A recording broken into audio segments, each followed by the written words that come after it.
Moi, je m'appelle Francis, je travaille dans le milieu de l'éducation, je suis enseignant au secondaire. Et puis, je me fais souvent poser la question par mes élèves. J'enseigne à l'école Saint-Luc, qui est une école très, très multiethnique à Montréal. Et je me fais souvent poser la question par mes élèves. Monsieur, est-ce que ça va passer ce projet de loi-là? Les élèves sont très nerveux, très concernés. Ils ont 14 et 15 ans surtout. Donc, moi qui ne suis pas très versé en tout ce qui est juridique, j'ai un peu de difficulté à leur répondre. Mais j'ai comme intuition que, étant donné que les tribunaux canadiens chapeautent ceux qui sont au Québec, si je ne me trompe pas, que ça risque pas de passer. Donc j'essaie de les rassurer, mais en même temps, je suis un peu dans l'incertitude moi-même. Donc ma question serait plus pour M. Bourget, mais pour toutes vous autres aussi. Est-ce que vous avez l'intuition, vous aussi, que c'est quelque chose qui sera probablement invalidé si jamais ça passe, si c'est entériné par l'Assemblée nationale éventuellement? Merci. Merci. J'allais quand même essayer de me garocher sur le micro pour répondre le premier. mais vous savez, je crois qu'il y a deux choses qu'il faut distinguer. La première, c'est l'ajout politique qui sous-tend le débat et l'adoption de ce projet de loi-là. Et à ce titre-là, le film est très bien nommé, La Charte des distractions. Plusieurs personnes l'ont déjà énoncé, mais c'est essentiellement la création de ce qu'on appelle un wedge issue pour essayer de polariser le vote et aller chercher un certain pourcentage suffisant pour créer un gouvernement majoritaire. Maintenant, c'est évident que ce projet de loi-là ne sera pas adopté.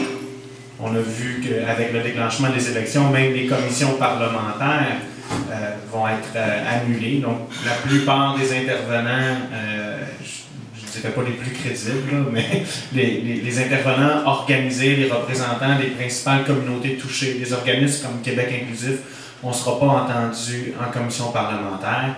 Et est-ce que le Parti québécois, si jamais, et je ne le souhaite vraiment pas, mais si jamais il revenait au pouvoir avec un gouvernement majoritaire, est-ce qu'il irait de l'avant avec un projet aussi radical? Je ne crois pas, parce que je crois que le but, c'était de remporter une élection. Mais bon, maintenant, si ce projet-là était adopté dans sa forme actuelle, dans un autre gouvernement, moi, quand j'ai lu le projet de loi, la première chose que j'ai vérifiée dedans, c'est est-ce qu'il y a un recours à la clause non-obstant?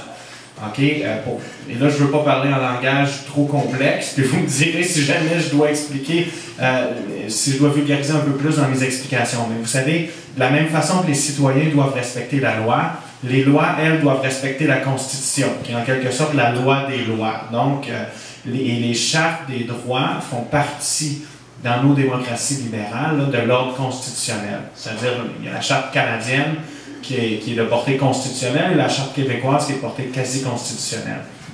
S'il n'y a pas de recours à la clause non-obstant, et il n'y en a pas là, dans le projet de loi, pour être clair, il y a vraiment très, très peu de chances qu'un tribunal conserve cette loi-là. Je crois, et là-dessus, comme je le mentionnais dans le film, j'ai vu c'était quoi quand la communauté juridique était divisée. Dans le cadre de la loi spéciale de Jean Charest, la communauté juridique était très, très divisée. Pourquoi? Parce qu'il n'y a aucun droit qui est absolu. Les droits qui sont protégés, même les droits fondamentaux qui sont protégés dans nos chartes, ne le sont pas de façon absolue. Mais pour justifier une atteinte ou une violation à ces droits-là, ce qu'on doit faire, c'est prouver que l'atteinte est justifiée.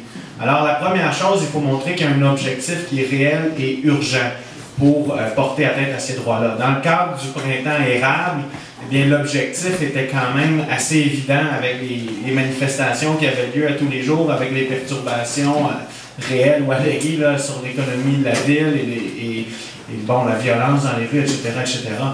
Dans le cadre de la présente charte des valeurs, eh bien, elle est où la justification? On va commencer par la justification d'un objectif réel et urgent. L'égalité homme-femme est déjà protégée par nos chartes. La neutralité de l'État, c'est la même chose. Ça fait partie de la liberté de conscience et de religion qui est garantie par les chartes. Mais même si le gouvernement réussissait à prouver qu'il y avait un objectif, eh bien, par la suite, il devra montrer qu'il a utilisé la façon la moins attentatoire aux droits et libertés pour atteindre cet objectif-là. Et c'est sûr que ça ne passerait pas. Parce que cette charte-là ne s'applique pas qu'aux fonctionnaires, ça s'applique aussi à tout le secteur parapublic, ça s'applique à toutes les entreprises qui reçoivent des subventions de l'État ou qui font affaire avec l'État. Alors là, on parle vraiment d'une vision de l'État qui est tentaculaire.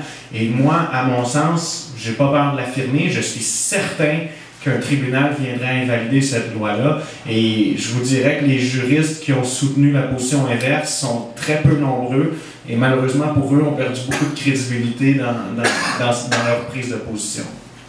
Désolé, j'ai parlé comme un fleuve. C'est parfait.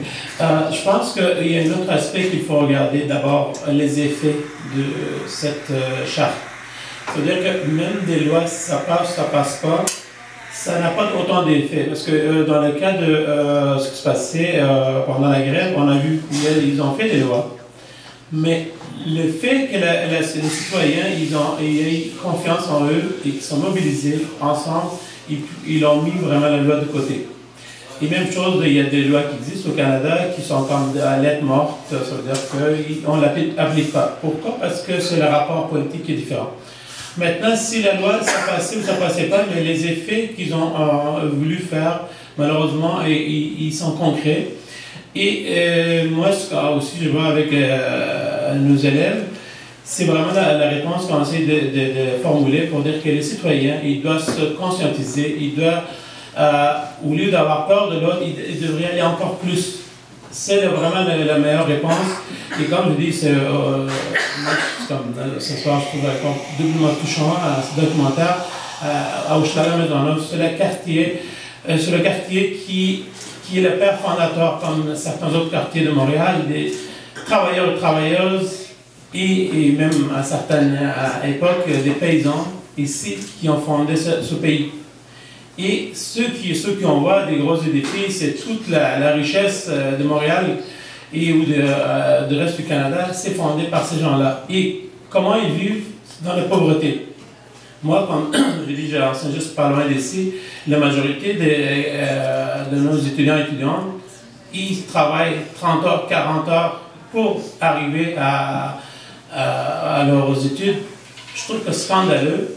Et dans ce sens-là, comme il y a même temps qu'on essaie de distraire ces gens-là et on essaie de les mobiliser au nom du nationalisme ou certaines autres phénomènes présentement comme par le sport, c'est vraiment, il y a un travail qui se fait d'une classe sociale par leur démagogue, par leur intellectuel. Et nous, c'est notre travail de faire l'inverse. Mais comme je dis, la loi, ça passe pas, ça n'a pas autant d'impact que ce qui se passe dans le CD. Si on est en train de faire quelque chose et qu'on est capable de contrebalancer ce discours, ça peut être beaucoup plus intéressant. Sinon, l'inverse, ça peut être malheureusement beaucoup plus catastrophique. Ailleurs sur la planète, on a fait ces genres d'essais et les résultats après quelques années, comme je dis, graduellement, et je peux donner l'exemple de plusieurs pays. On peut donner le Liban, on peut parler du Pakistan aujourd'hui, qui en dernière 30 ans, il a vraiment régressé. Et aujourd'hui, un pays au bord de faillite. Chaque jour, il y a plusieurs centaines de morts. Et l'intégrisme, qui était un phénomène très inexistant, aujourd'hui, il est en train de vraiment noyer tout le monde. Tout le monde, comme je dis, tous les groupes, que ce soit confessionnels ou linguistiques. Parce qu'il y a des gens qui ont travaillé sur ça et ils ont bien réussi. La population est embarquée. Et si on ne veut pas reproduire les mêmes choses, juste au niveau des citoyens qu'il faut travailler et aller ici et ailleurs à l'extérieur de Montréal, justement mobiliser les gens et de faire vraiment démontrer tout ce qui est fait au niveau démagogique. Est-ce que je peux passer un petit commentaire en passant à une question? Je trouve ça intéressant, votre question, parce qu'en plus, au-delà de l'adoption juridique, est-ce que ça va passer ou pas? Parce que je pense que moi, je suis d'accord avec l'analyse qui est faite dans le film et celle de Rémi, c'est-à-dire c'est une distraction et puis c'était pour aller, c'est une stratégie électoraliste et je pense que ça va faire banqueroute. De toute façon, il n'y a aucune institution scolaire ou à peu près, aucune institution universitaire qui veut appliquer cette charte-là. Donc, il va y avoir des refus, des résistances et peut-être même des poursuites juridiques. Donc, on va perdre collectivement tout notre argent à défendre quelque chose qu'on ne veut pas de toute façon. Ça parle pour toi. C'est ça. Deuxièmement, votre question est intéressante parce que ça montre comment les gens dans les milieux pratiques, notamment en milieu scolaire, sont démunis par rapport et comment ça a divisé la population. Parce que, et quand il y a des dérapages, ben, enfin, c'est pas un dérapage, mais quand il y a des débats publics qui se cristallisent, et qui se tendent comme ça a des impacts même au niveau des enfants. Moi, je me souviens de l'affaire du Doc Mayou, parce qu'ils ont beaucoup travaillé sur des questions de racisme en particulier. Il y avait des parents qui avaient écrit, après son passage à Tout le monde en parle, quand il disait que le QI des Noirs et des Autochtones était inférieur, et qu'il y avait des études qui montraient ça. Il y avait des enfants qui étaient revenus de l'école et qui avaient dit à leurs parents « Est-ce que c'est vrai, maman, qu'on est moins intelligent que les autres? » Alors, l'impact du débat, et ça, Cécile Rousseau en parle, mais d'une façon absolument hallucinante, je trouve, dans votre film. Donc, félicitations.